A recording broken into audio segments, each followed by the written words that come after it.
Veuillez vous asseoir.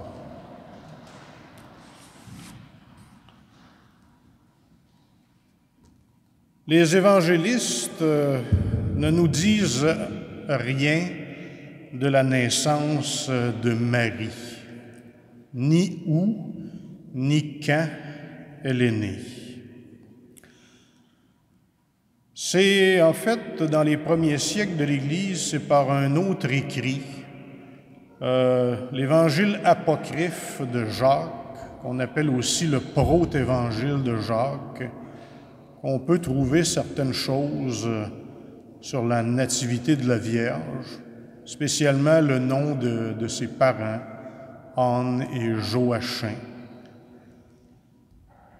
Mais ce n'est pas un écrit qui a été retenu dans le canon officiel des Saintes Écritures. Parce que une des choses qu'il fallait pour que ce soit retenu, c'était qu'on considère que l'ensemble du livre qui était écrit soit authentique et inspiré par l'Esprit Saint. Or, on n'a pas retenu celui-là. Remarquez qu'il était beaucoup plus tardif que les évangiles. On parle du milieu du 2e siècle, donc on s'éloigne déjà pas mal de Jésus. Et on a pris l'habitude de fêter, donc, d'abord en Terre Sainte, où il y avait une église dédiée à la Nativité de la Vierge, le 8 septembre, donc, de fêter cette fête, qui s'est mise à être fêtée aussi du côté de l'Orient. Et ensuite, ça s'est rendu un peu plus tard, donc, à partir du 7e siècle, en Occident.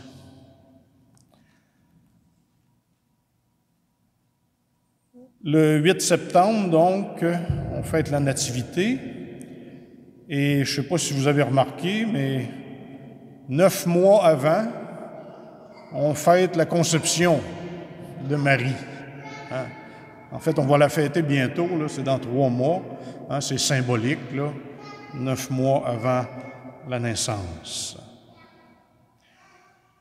Au bréviaire, les prêtres et les autres gens qui spécialement lisent le bréviaire, là, on lisait aujourd'hui un petit commentaire, là, avant même la naissance de Jean le Baptiste, le précurseur, celle de Marie est une annonce de la nativité de Jésus.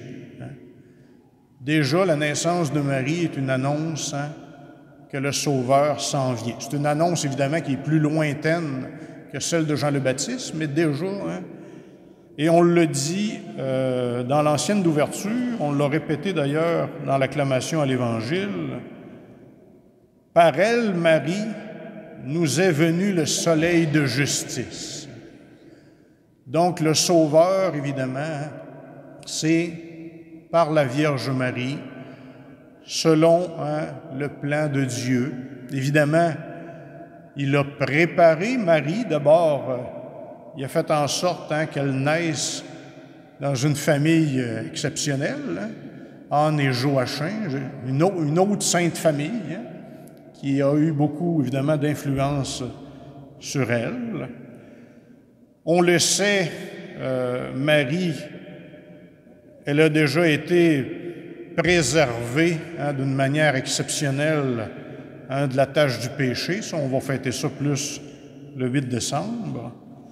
Mais comme le dit saint Paul dans la première lecture de sa lettre aux Romains, ceux que d'avance Dieu connaissait, il les a aussi destinés d'avance à être configurés à l'image de son Fils.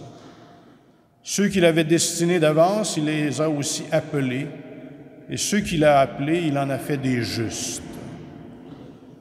On pourrait dire évidemment que cette parole, ça s'applique à toute personne qui prend sa foi au sérieux et qui est sur le chemin de la sainteté. Alors, le Seigneur nous a appelés d'avance et il veut réaliser de nous, par sa grâce, là, ce qu'il a rêvé pour nous de toute éternité.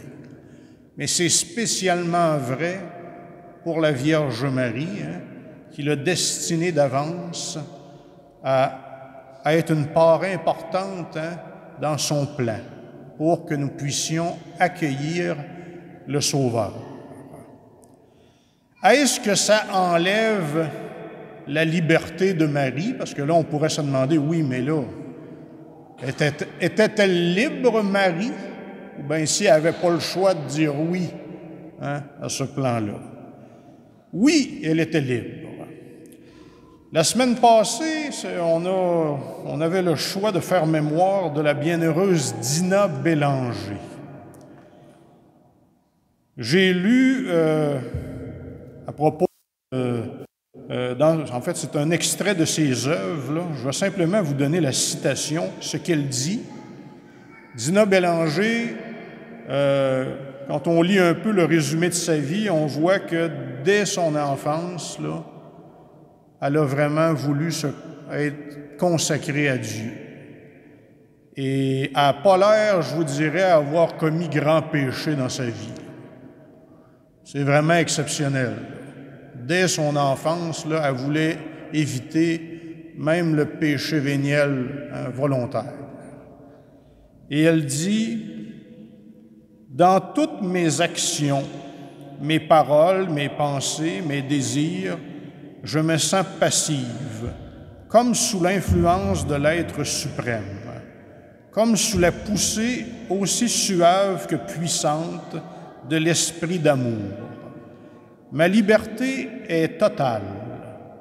Simplement, la grâce est si forte que je ne puis pas y résister. L'attention continuelle à Dieu dans l'amour devient son unique emploi. » Alors, vous voyez, c'était pas l'Immaculée Conception qui disait ça, là. C'était quelqu'un bien ordinaire comme nous autres, là. Mais l'œuvre de la grâce, déjà dans sa vie, a été tellement forte qu'elle était capable de dire, Dieu m'attire tellement qu'on dirait que je ne suis pas capable de résister à faire le bien.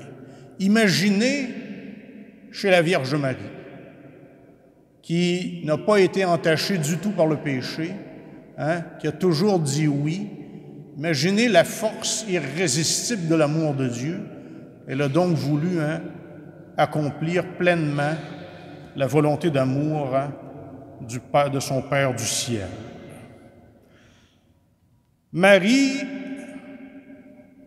Sainte Thérèse de Lisieux, dont on va fêter bientôt la fête, là, elle disait, elle était découragée parce qu'elle disait, souvent les prédicateurs nous parlent de Marie, et ce qu'ils nous disent à propos d'elle, c'est pas abordable.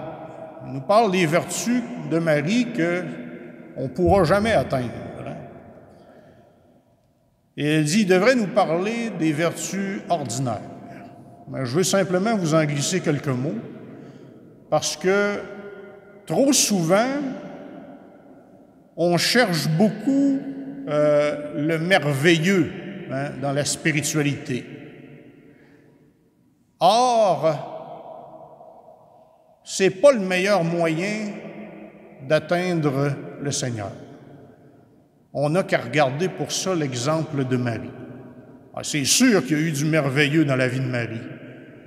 Quand il y a un ange qui est venu la voir, là, c'était merveilleux. Mais elle n'a jamais cherché ça. Jamais elle n'a cherché le merveilleux.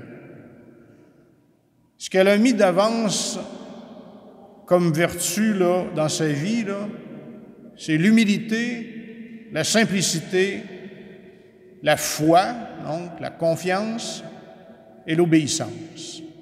Ça, c'est les vertus ordinaires de la vie de tous les jours de Marie, qui pour nous sont, je dirais, un modèle.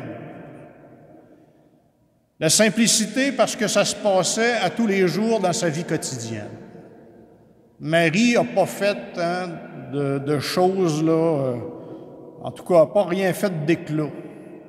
Elle a mené une vie bien ordinaire et elle a offert au Seigneur tout ce qu'elle vivait. On l'a dit dans l'Évangile, elle méditait, spécialement les événements de la vie de Jésus, elle gardait ça dans son cœur et les méditait.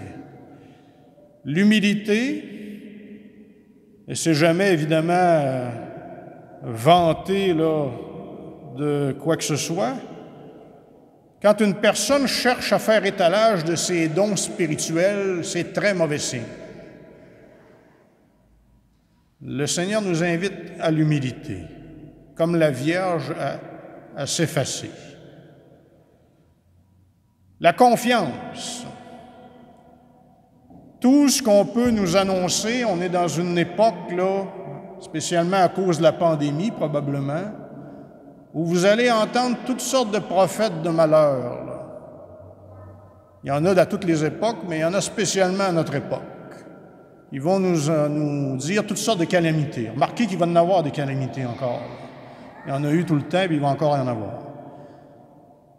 Mais tout ce qui, dans notre vie, va contre la confiance, c'est-à-dire qui nous trouble et qui nous fait peur, on n'est pas sur le bon chemin. Il faut essayer de se ramener dans la confiance et dans la paix. Et évidemment, tout ce qui va contre l'obéissance à Dieu et à l'Église, encore là, on n'est pas sur le bon chemin. Si on suit quelqu'un qui désobéit à l'Église, même s'il est prêtre, même s'il est évêque, il y a un problème. Alors, gardons en mémoire l'exemple de la Vierge Marie, son humilité, sa grande confiance, sa simplicité et son obéissance. Et on est sûr de ne pas s'égarer si on fait ça. Amen.